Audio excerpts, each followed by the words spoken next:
Merci, bienvenue à tous et merci de votre présence pour cet événement. La sortie de cette encyclique, annoncée depuis longtemps, très attendue, et qui croise les préoccupations actuelles qui habitent nos concitoyens en France, mais plus largement la communauté internationale, et qui se trouve ravivée à la faveur de trois éléments, trois événements. D'abord, la prise de conscience de l'urgence de réagir par rapport au changement climatique, mais aussi l'Assemblée générale des Nations unies en septembre prochain qui promulguera les objectifs de développement durable qui porteront sur la poursuite de l'action pour l'éradication de la pauvreté extrême, qui chercheront à mieux prendre en compte la réduction des inégalités et intégreront davantage les questions environnementales. Et enfin, bien sûr, en décembre prochain, à Paris, au Bourget exactement, la COP 21.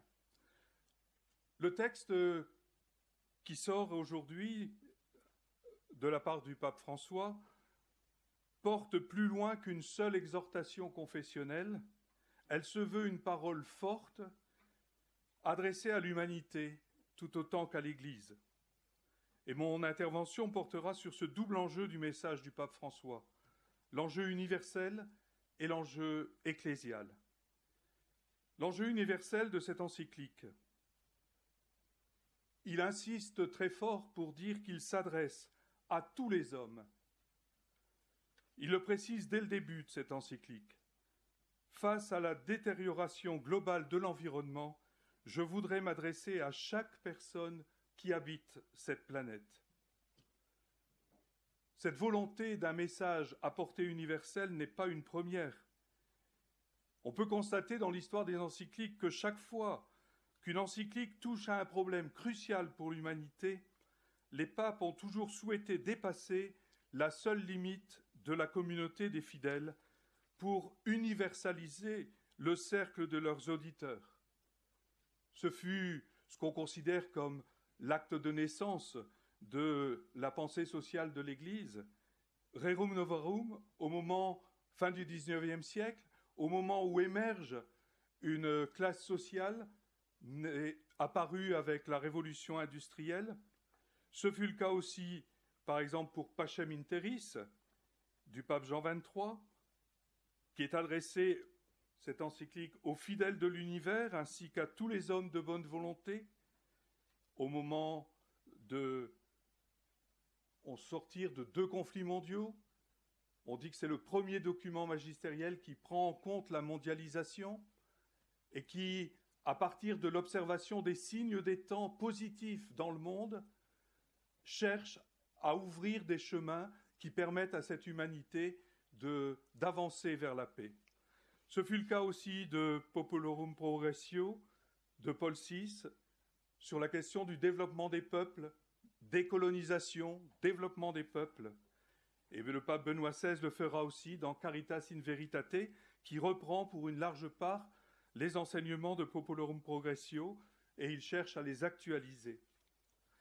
La visée universelle de l'auditoire d'une encyclique est souvent une indication de la gravité, de l'urgence de la question abordée, non seulement pour les chrétiens, mais pour l'humanité entière. La désignation universelle des destinataires qui revient plusieurs fois dans l'encyclique du pape François révèle l'importance que revêt à ses yeux la question de l'écologie pour l'avenir de notre maison commune. L'attention universelle de l'encyclique peut encore trouver un indice dans l'ouverture sur le cantique de la création de saint François d'Assise. Celui-ci, dit le pape, est aimé aussi par beaucoup de personnes qui ne sont pas chrétiens. Et il présente la figure de saint François comme, je cite, l'exemple par excellence de la protection de ce qui est faible et d'une écologie intégrale vécue avec joie et authenticité. Il discerne dans la figure de saint François d'Assise le souci d'articuler de façon inséparable, je cite, la préoccupation pour la nature, la justice envers les pauvres, l'engagement pour la société et la paix intérieure. Pour le pape François, cette universalité est essentielle. L'environnement, dit-il, est un bien collectif, patrimoine de toute l'humanité, sous la responsabilité de tous. Dans sa réflexion, le pape François cherche à prendre en compte les résultats des recherches et des études scientifiques. Il rend hommage aux chercheurs, notamment les numéros 108 et 109. Cependant, il n'entend pas prendre position dans ces débats. Il se place résolument sur le terrain de l'éthique et du spirituel. Il écrit « L'Église n'a pas la prétention de juger des questions scientifiques ni de se substituer à la politique, mais j'invite à un débat honnête et transparent pour que les besoins particuliers ou les idéologies n'affectent pas le bien commun. » Le bien commun universel a besoin aujourd'hui, dit-il, que l'économie et le politique, en dialogue, se mettent résolument au service de la vie, spécialement de la vie humaine. Il constate, comme beaucoup d'entre nous, que les gens ne semblent plus croire à un avenir heureux. Ils ne mettent pas aveuglément leur confiance dans un lendemain meilleur à partir des conditions actuelles du monde et des capacités techniques. Mais ce n'est pas source de découragement. Il veut avoir une parole de confiance et d'espérance. L'humanité, écrit-il, possède encore la capacité de collaborer pour construire notre maison commune. Et en s'adressant à tous les hommes, le pape François veut les aider à aller plus loin que les seules préoccupations de l'écologie environnementale. Il ne la sous-estime pas, bien sûr, mais il veut la resituer dans une écologie intégrale qui va au bout des questions qui se posent à l'humanité entière. Il précise au numéro 160, « Quand nous nous interrogeons sur le monde que nous voulons laisser, nous parlons surtout de son orientation générale, de son sens, de ses valeurs. Si cette question de fond n'est pas prise en compte, je ne crois pas que nos préoccupations écologiques puissent obtenir des effets significatifs. Nous avons besoin d'une conversion, poursuit-il, qui nous unisse tous parce que le défi environnemental que nous vivons et ses racines humaines nous concernent et nous touchent tous. » Voilà quelques éléments de réflexion sur cette portée universelle de l'encyclique. Je voudrais maintenant, dans un second temps, mesurer l'enjeu ecclésial de cette encyclique. Pour lui, la façon dont les chrétiens habitent leur environnement participe au développement, ça relève de leur relation à Dieu.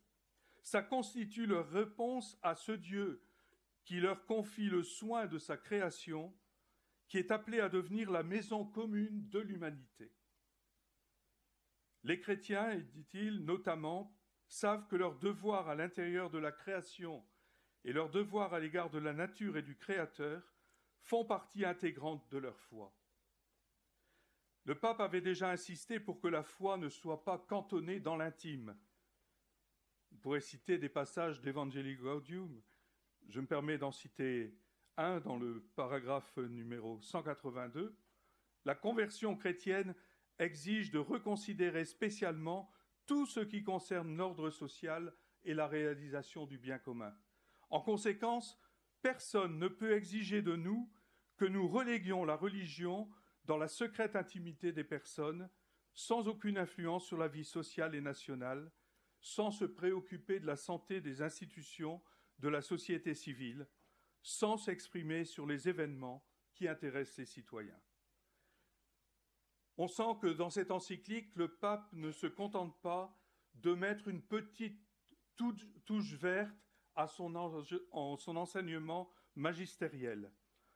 Il invite vraiment les chrétiens à prendre au sérieux une approche holistique de l'écologie, avec ce concept d'écologie intégrale. Pour lui, tout est lié. La question de respect de l'environnement, sauvegarde de la nature, mais aussi le souci des plus pauvres, le développement, la justice. Il faut donc, écrit-il, une préoccupation pour l'environnement unie à un amour sincère envers les êtres humains et un engagement constant pour les problèmes de la société. Cette encyclique est un appel que le pape François lance aux chrétiens pour une dilatation de la charité à l'ensemble de l'ordre du créé et pour vivre concrètement la dimension écologique de leur foi. Et il me semble que dans cette encyclique, et c'est certainement indicateur d'un chemin sur lequel les communautés chrétiennes devront s'engager davantage, c'est le paradigme de la relation entre l'Église et la société et la posture des chrétiens dans cette société. Le pape François veut apporter dans cette encyclique la lumière de la foi sur les questions dans lesquelles les hommes se trouvent confrontés. La foi chrétienne éclaire la prise en compte de la crise écologique et la crise sociale qui ne font qu'une. Mais les tentatives humaines, que ce soit dans le domaine politique, que ce soit dans le domaine scientifique, que ce soit dans le domaine technique ou l'engagement citoyen à travers des associations écologiques, toutes ces tentatives pour comprendre la crise et la gérer vient aussi éclairer la réflexion chrétienne. Il souligne que ça fournit des éléments à partir de la tradition chrétienne pour une citoyenneté écologique, mais qu'en revanche les recherches citoyennes, les recherches du monde sont renvoyées aux chrétiens pour entrer davantage dans une spiritualité écologique, qu'il utilise, le mot est dans au numéro 216, et qui invite à revisiter l'être chrétien, l'agir chrétien, et même le mystère chrétien. C'est le 6e chapitre où il essaye de reprendre les éléments essentiels du mystère chrétien, les sacrements, l'Eucharistie en particulier, le mystère de la Trinité, etc. Enfin, toute une série de chapitres où il ouvre en quelque sorte des chantiers, comment revisiter à partir de cette perspective écologique au sens intégral du terme, tout le dépôt de la foi. Je terminerai par cette conviction qu'il veut nous partager et qui dit quelque chose du paradigme du dialogue entre l'Église et la société. C'est au numéro 17. Les réflexions théologiques ou philosophiques sur la situation de l'humanité et du monde peuvent paraître un message répétitif et abstrait si elles ne se présentent pas de nouveau à partir d'une confrontation avec le contexte actuel en ce qu'il a d'inédit pour l'histoire de l'humanité. Voilà pourquoi, avant de voir comment la foi apporte de nouvelles motivations et de nouvelles exigences face au monde dont nous faisons partie, je propose de nous arrêter brièvement pour considérer ce qui se passe dans notre maison commune. Ce qu'il fait là par rapport aux questions écologiques, il l'a fait aussi dans la démarche du synode, repartir des situations concrètes vécues par les familles pour revisiter ce que l'Église a à dire et le message dont elle est porteuse, un message d'espérance, une bonne nouvelle pour les familles dans le monde entier. Il y a là un paradigme du dialogue de l'Église avec le monde qui traverse toute l'encyclique. Je vous remercie. Merci beaucoup, Monseigneur.